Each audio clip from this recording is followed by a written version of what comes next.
Olá, estudantes do nono ano, tudo bem com vocês? Aula de hoje, pessoal, nós vamos falar de eletromagnetismo. Olha que interessante ali, ó, a pequena explosão e, olha só, cortando pela metade, aquele objeto, ok? Isso pode ser através da indução eletromagnética, que é o que nós vamos agora, estudar, pessoal, tá bom? Então, vamos lá. Este é um material complementar, tá? O material de eletromagnetismo, assim como de eletricidade, é um material complementar, tá bom? Como eu já expliquei para vocês, há muitos conteúdos a serem estudados, conteúdos básicos, tá? A serem estudados no nono ano, que vão te dar muita base para o ensino médio, tá bom? Principalmente lá para você poder acompanhar com mais ênfase, e com mais conhecimento o primeiro, o segundo e o terceiro ano do ensino médio. Então vamos falar um pouquinho dos fenômenos magnetismo e eletricidade. Por muito tempo, pessoal, os estudos sobre eletricidade se desenvolveram de maneira independente dos estudos sobre magnetismo. Tá? Isso só começou a mudar no século XIX, quando começaram a surgir evidências de que esses dois fenômenos poderiam estar relacionados. O primeiro a demonstrar de forma assim, bem legal, entendeu? Bem legal. Isso, essa possibilidade foi o físico dinamarquês Hans Christian Ørsted. Ørsted, tá? Ørsted. É mais ou menos isso. Ørsted. Lá em 1800 e alguma coisa, tudo bem? Em 1820, ele notou que a passagem de corrente elétrica, pessoal, por um fio condutor era capaz de interferir no alinhamento de uma bússola colocada nas proximidades. Ele investigou e chegou à conclusão que corrente elétrica produz campo magnético. Então, a partir desse momento, os fenômenos são denominados o quê? Eletromagnéticos. Porque agora eu peguei magnetismo e eletricidade e uni em um único fenômeno, chamado eletromagnético. Tudo bem? Então, é a partir dessa comprovação, diversos pesquisadores, certo, se dedicaram ao estudo desses fenômenos, que nós chamamos aí de eletromagnéticos, tá bom? Então, pessoal, o que a gente pode falar mais a respeito disso? O que provoca o magnetismo? Isso é muito interessante. Te vem aí, com certeza, essa pergunta. Substâncias com pelo menos um elétron desemparelhado, quer dizer, separado de um grupo, são atraídas pelos ímãs. A maioria é fracamente atraída e são chamadas de paramagnéticas. Alguns materiais, notadamente o ferro e o aço, são fortemente atraídos pelos ímãs. O cobalto e o níquel são atraídos em grau menor, pessoal. Disse que essas substâncias têm propriedades ferromagnéticas. As substâncias com todos os seus elétrons emparelhados juntos a um grupo não são atraídas pelo ímã, sendo chamadas diamagnéticas.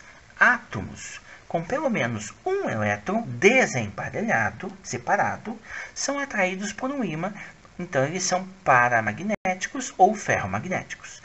E átomos, isso é um resumo, tá? Átomos com todos os elétrons emparelhados não são atraídos por um ímã, então eles são diamagnéticos. Então, se ele é atraído por um ímã, ele é paramagnético ou ferromagnético.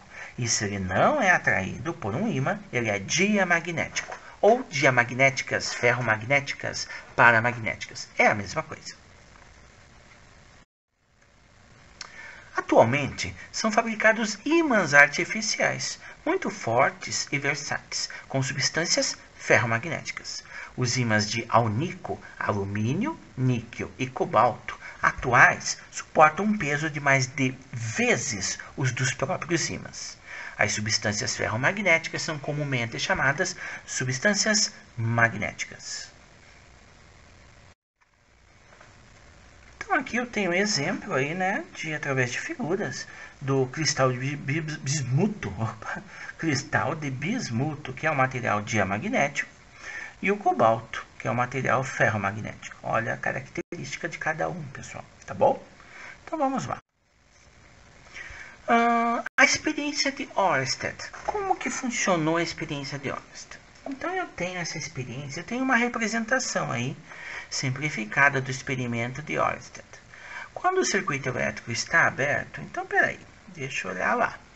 Né? Então esse circuito está aberto, pessoal. Se ele está aberto, então quer dizer que eu não tenho corrente elétrica passando, tudo bem? Então o circuito está aberto aqui, ó. Não tem corrente elétrica. Então eu não tenho. Lembra que a corrente elétrica é simbolizada pela letra I e a unidade dela é ampere. Então eu não tenho corrente elétrica circulando. Olha como está o comportamento da minha bússola. Estão vendo aqui a retinha dela? Então quando o circuito estiver aberto, a bússola alinha-se normalmente aos polos magnéticos do planeta. Então tá lá, polo norte, polo sul e assim por diante. Quando o circuito é fechado, olha aqui, ó, certo? O alinhamento da agulha muda. Tá vendo? Olha só lá a diferença. Agora ela está assim, ó. Lá ela estava assim. Tudo bem? Então quer dizer que alguma coisa aconteceu na passagem de corrente elétrica, a minha bússola desalinha. Tudo bem? Olha lá, estão vendo? Então eu tenho um fio condutor aqui. Na passagem de corrente elétrica, que é a nossa I, eu tenho esta mudança nos meus ponteiros da bússola. Tranquilo? Essa é a experiência de Oersted. O núcleo de um eletroímã é constituído por um material ferromagnético, por isso que ele atrai. Olha que interessante essa figura. Todo mundo já viu, provavelmente, em filmes norte-americanos, esse tipo de eletroímã, pessoal. Ele, né? No momento que ele é ligado, né, no momento que eu tenho energia elétrica, que eu tenho corrente elétrica, ele vai ficar em contato e ele vai o quê? Atrair, né, o metal. Quando eu desligo o meu circuito, ele solta este meu carro aí, que é o objeto. Então vamos ver aqui, ó. O estudo do eletroímã é composto de uma peça feita de material ferromagnético ao redor de uma bobina. Quando o fio condutor que forma a bobina é percorrido por uma corrente elétrica, o campo magnético produzido provoca o alinhamento dos ímãs elementares na peça central da bobina. É aquilo que a gente viu lá grudado no carro. Isto é, ocorre sua imantação. Quando a corrente elétrica cessa, o campo magnético desaparece, pessoal. Então é uma aplicação importante do conhecimento sobre eletromagnetismo. Foi a criação dos eletroímãs, tá? Equipamentos que funcionam com ímãs temporários, que podem ser ligados e desligados como qualquer aparelho elétrico, tá bom? Então vamos ver aí o que nós temos a mais desse conteúdo. Olha que interessante essa experiência. Estão vendo lá? O eletroímã, ele atraiu os clipes de papel, né? Eu desliguei o circuito, olha o que acontece com os clipes. Eles caem, ok? Então essa foi uma experiência que foi feita bem legal. Olha, vai atrair de novo porque eu liguei o circuito. Aí ele puxa os clipes e de repente eu desligo o circuito, né? Eu não tenho mais corrente elétrica. Aí eles são abandonados. Tudo bem? É o que aconteceria com o carro lá no ferro velho. A indução eletromagnética. Quando a bobina imersa em um campo magnético se movimenta em relação a ele, surge uma corrente elétrica na bobina. Esse fenômeno, chamado indução eletromagnética ou eletromagnética, tanto faz, é empregado no funcionamento de geradores elétricos, utilizados em diversos tipos de usinas elétricas, como as hidrelétricas e as eólicas. Isso é muito interessante, pessoal. Então, se você olhar, eu posso ter aí muitos exemplos. Vamos ver? Olha que interessante. Eu tenho aí o quê? Então, o que eu posso dizer a respeito dessa representação simplificada do funcionamento de um dínamo de bike, certo? Um tipo simples de gerador. A movimentação do ímã em relação à bobina produz corrente elétrica nela e provavelmente eu vou ligar o quê, pessoal? Eu vou ligar um holofote, certo? Vou ligar uma luz na frente, uma luz de sinalização na frente da bike. E olha como é que funciona esse meu dínamo aí. né? Eu tenho ali o eixo, né? Eu não posso esquecer que eu tenho o eixo que gira em contato com a roda. Tá aqui, ó. Este é o contato, tá?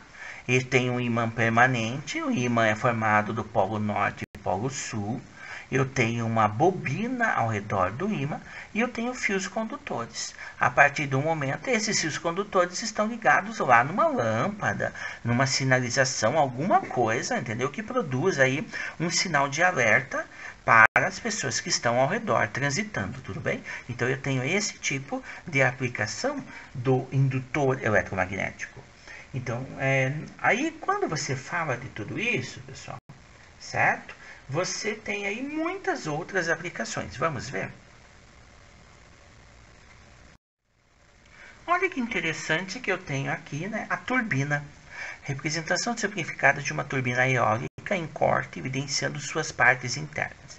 Então, antes de explicar aqui como funciona aí, que é o mesmo princípio lá do dínamo da bike, nessas usinas, pessoal, o gerador é acoplado, ele é junto a uma turbina. Pode olhar ali que eu estou já contando a historinha deste, né, seu gerador, dessa sua turbina eólica.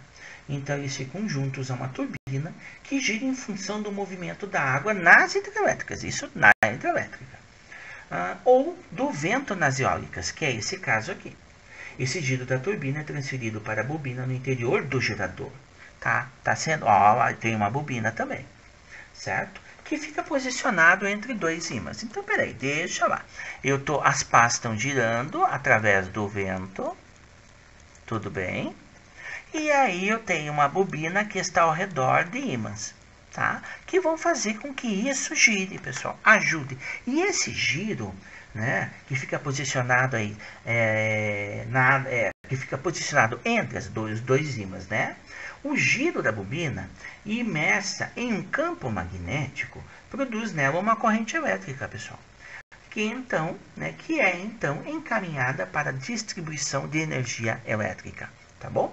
Então, se você olhar aí, você verifica justo isso, tá? Então, se você verificar, pessoal, existe uma relação aí de funcionamento dessa indução eletromagnética no funcionamento de geradores elétricos, motores elétricos e assim por diante, que é o que a gente vai ver daqui a pouquinho.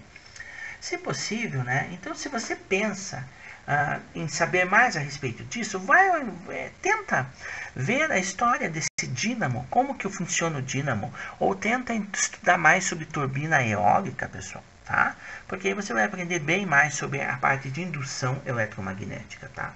Existe aí muitos vídeos na internet de como você monta um motor elétrico com um ímã, é uma experiência de física, ou uma montagem de um motor elétrico simples. Existem roteiros na internet explicando isso, tá bom? Até como você monta uma turbina pequena eólica, certo? Que fica bem legal, pessoal. É um assunto que até eu gostaria depois de conversar com vocês, para que a gente possa montar isso na sala de aula no nosso futuro, né? Claro, depois que tudo isso acabar, tá bom? Agora nós temos o que aqui, pessoal? Então nós temos o princípio aí do funcionamento, né? É um pouco da nossa indução eletromagnética, mas também, pessoal, já é o estudo do funcionamento aí de um motor. Vocês estão vendo aí que eu tenho, né, esse movimento. Isso daqui, ó, olha que interessante. Este desenho aqui, que eu vou puxar uma setinha, isso. E isso aqui, pessoal, são o quê? Bobina. Certo? Então, bobina, pessoal. Por que bobina? Quando eu faço esse movimento, tem a circulação de corrente. Dependendo, se eu aproximo, ela está numa direção, e se eu afasto, ela está em outra direção. E eu tenho aqui simplesmente uma alteração no meu instrumento de medida. É o que acontece aqui. Numa direção e na outra direção. A corrente vai mudar e vai acender a lâmpada. Ok? Então, isso já é um exemplo aí do início para o estudo de motor, de indução. Aqui, na verdade, eu estou mostrando essa indução eletromagnética, só que de uma maneira um pouco diferente. Tá bom?